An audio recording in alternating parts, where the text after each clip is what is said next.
Good morning, each and all. Welcome to you all in Anusandhan Commerce classes. Today we are standing here with very interesting topic, redemption of debenture.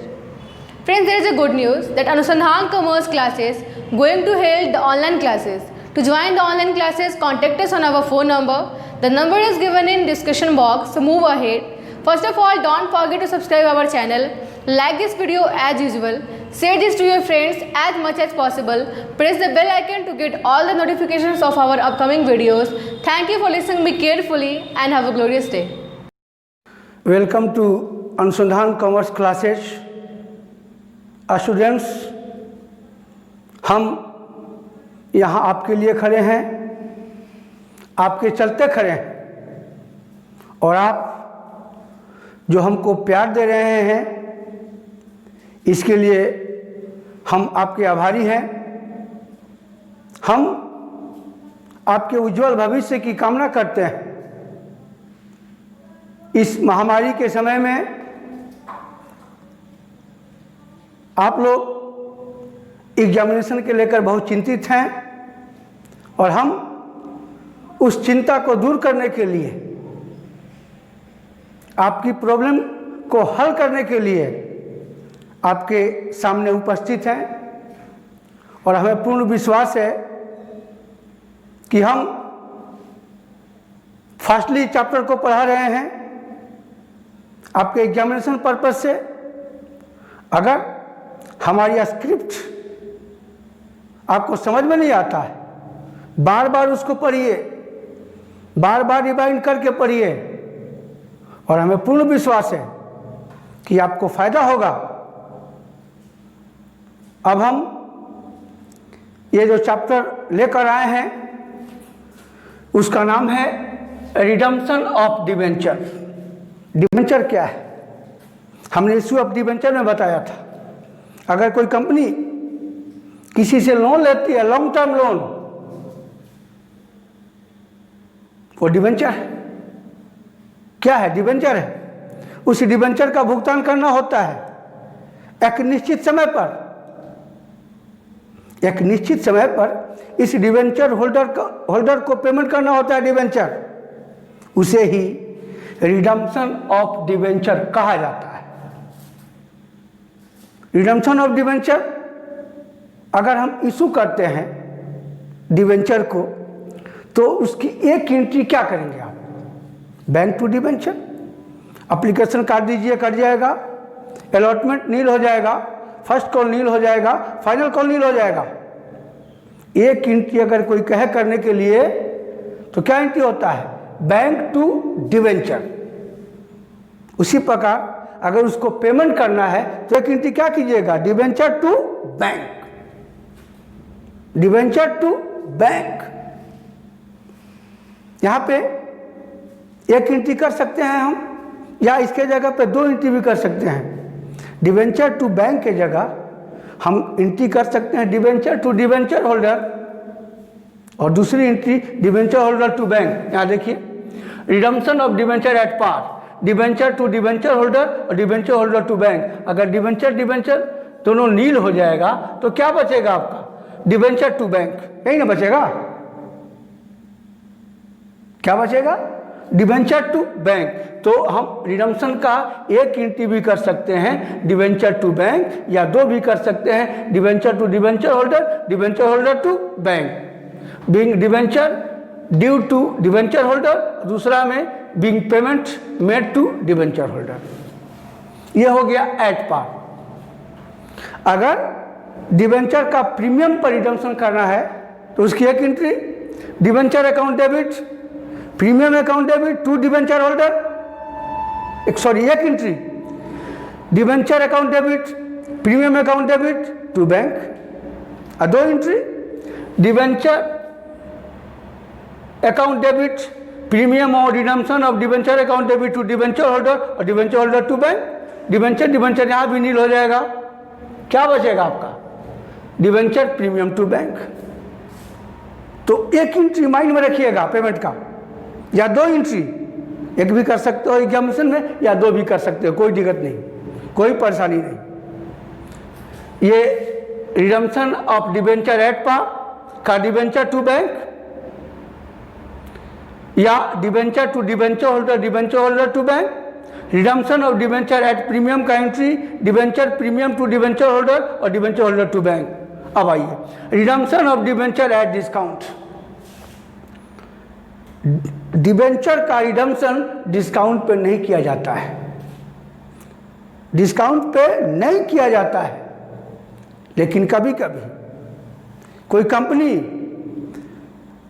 बाजार मूल्य से क्रय करके उसी debenture का payment करती है, वहाँ कंपनी को फायदा होता है, वहाँ कंपनी को फायदा होता है। तो उसके लिए क्या एंट्री बनता है, debenture to debenture holder to profit on redemption of debenture और डिबेंचर होल्डर टू बैंक। मान लीजिए 1 लाख डिबेंचर है, 1 लाख का डिबेंचर है और क्वेश्चन में कहेगा कि एट पार एंट्री करेगा, तो क्या कीजिएगा, debenture to debenture holder 1 lakh और debenture holder to bank 1 lakh, entry हो जाएगा आपका।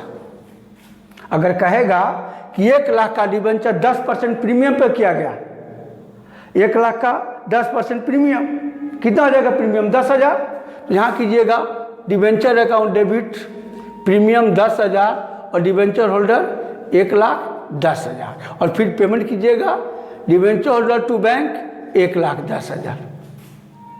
यह हो गया प्रीमियम, यह हो गया एट पार का। अब आइए डिस्काउंट का एंट्री,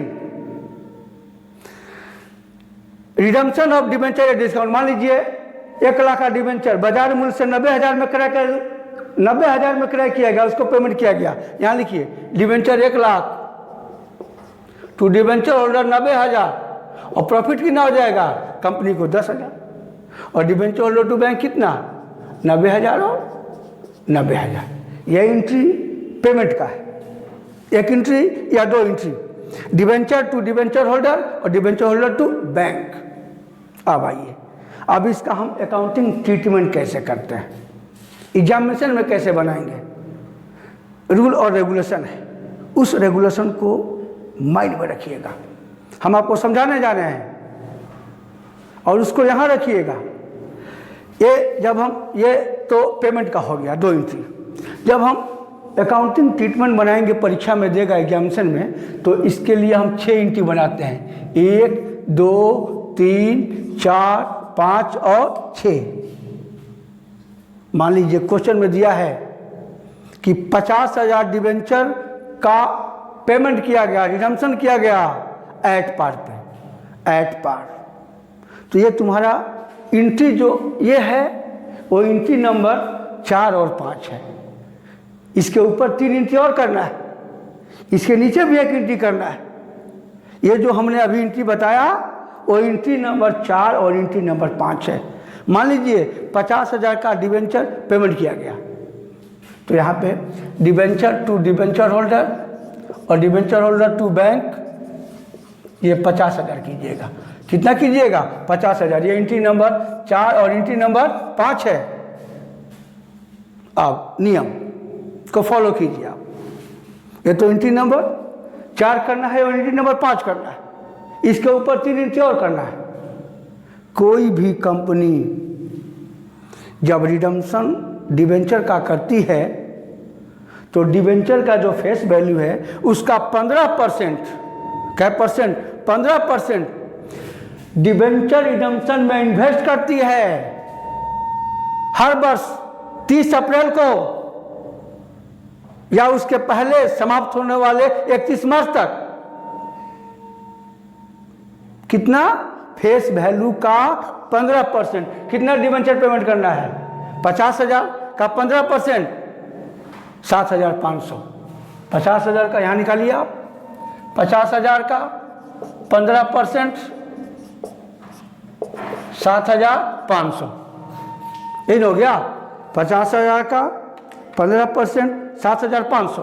तो ये 7,500 7,500 7,500 और 7,000, ये दोनों एंट्री 15% का होगा। पहला entry debenture redemption investment to bank, पहले इन्वेस्ट करेगी और फिर इन कैश करेगी, इन उसको भुंजा लेगी। Bank account debit to debenture redemption investment account 7,500। ये एंट्री क्लियर हो गया। ये चौथा नंबर पर कीजिएगा, ये पांचवा नंबर पर कीजिएगा, पहला दूसरा नंबर पर ये कीजिएगा 15%। अब आइए एंट्री नंबर 3 समझिए। कोई भी कंपनी डिबेंचर का रिडम्पशन पूंजी से नहीं कर सकती है, कैपिटल से नहीं कर सकती है।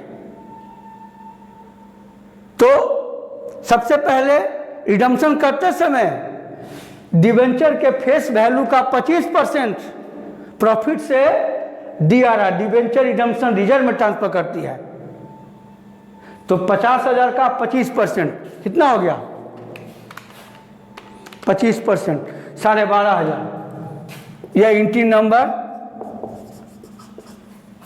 3, इसका 25%। ये भी समझ में आ गया, ये भी समझ में आ गया। ये एंट्री नंबर 3, 4, 5 तो क्या है? रिडम्पशन का है। और छठवां एंट्री यही जो प्रॉफिट में ट्रांसफर किया हो ना DRR में, उस DRR के बैलेंस को कहाँ भेज दिया जाता है? जनरल रिजर्व में। वही 12,500 और 12,500 आया समझ में? ये अकाउंटिंग ट्रीट में जब भी एग्जामिनेशन में क्वेश्चन आएगा, ये पूरा 6 एंट्री करना होगा। और हमें पूर्ण विश्वास है कि आपको 6 एंट्री भी समझ में आ गया होगा। अब आइए आगे रूल, अगला रूल इसी एंट्री पे। अगर क्वेश्चन में दिया रहेगा कि डिवेंचर का जो रिडम्पशन किया गया out of profit, total profit से किया गया, तो यहाँ जो हमने किया है PL to DRR, वहाँ पे ये डिवेंचर का टोटल 100% लीजिएगा। क्या परसेंट लीजिएगा? 100%, यानी 50,000 50,000। तो यहाँ पे कितना हो जाएगा? 50,000 और कितना हो जाएगा? 50,000। याद कीजिए, पूंजी से कहेगा तो 25% और प्रॉफिट से कहेगा तो 100%। यह भी रूल है। यही 50,000 यहाँ भी ट्रांसफर हो जाएगा।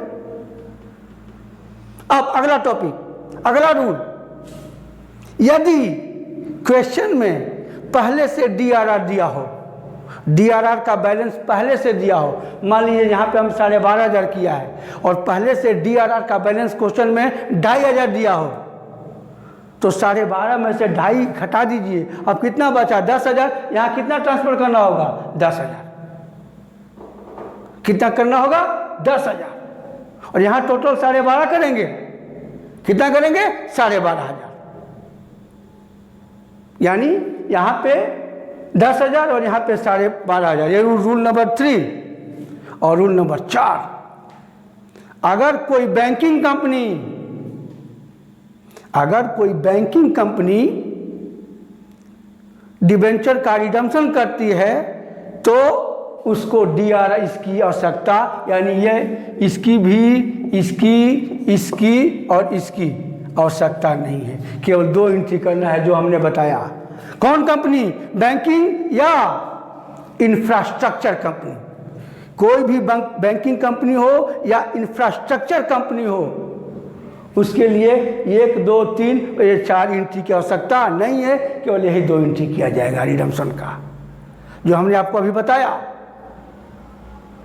और हमें पूर्ण विश्वास है कि आपको सब समझ में आ गया होगा और आप आराम से एग्जामिनेशन में इसको हल कीजिए। हमने जो जो बताया, अगर स्क्रिप्ट समझ में नहीं आता तो उसको बार बार देखिए, बार बार देखिए। जितना हमने इसमें 3-4 रूल बताया है उस सबको फॉलो कीजिए। कैपिटल का 25% कैपिटल से रहेगा, तो प्रॉफिट से रहेगा तो 100% बताया ना आपको। और हमें पूर्ण विश्वास है कि आपको एग्जामिनेशन में अच्छा मार्क्स आएगा। हम आपके लिए हैं, आपके चलते यहाँ पे हैं, आपके उज्जवल भविष्य के लिए हैं। अभी आपके पास 4 महीना समय है, बहुत सारा समय है। 4 महीना बहुत सारा समय होता है। इसको बार बार पढ़िए। अगला हम आपको ऑब्जेक्टिव भी सॉल्व करेंगे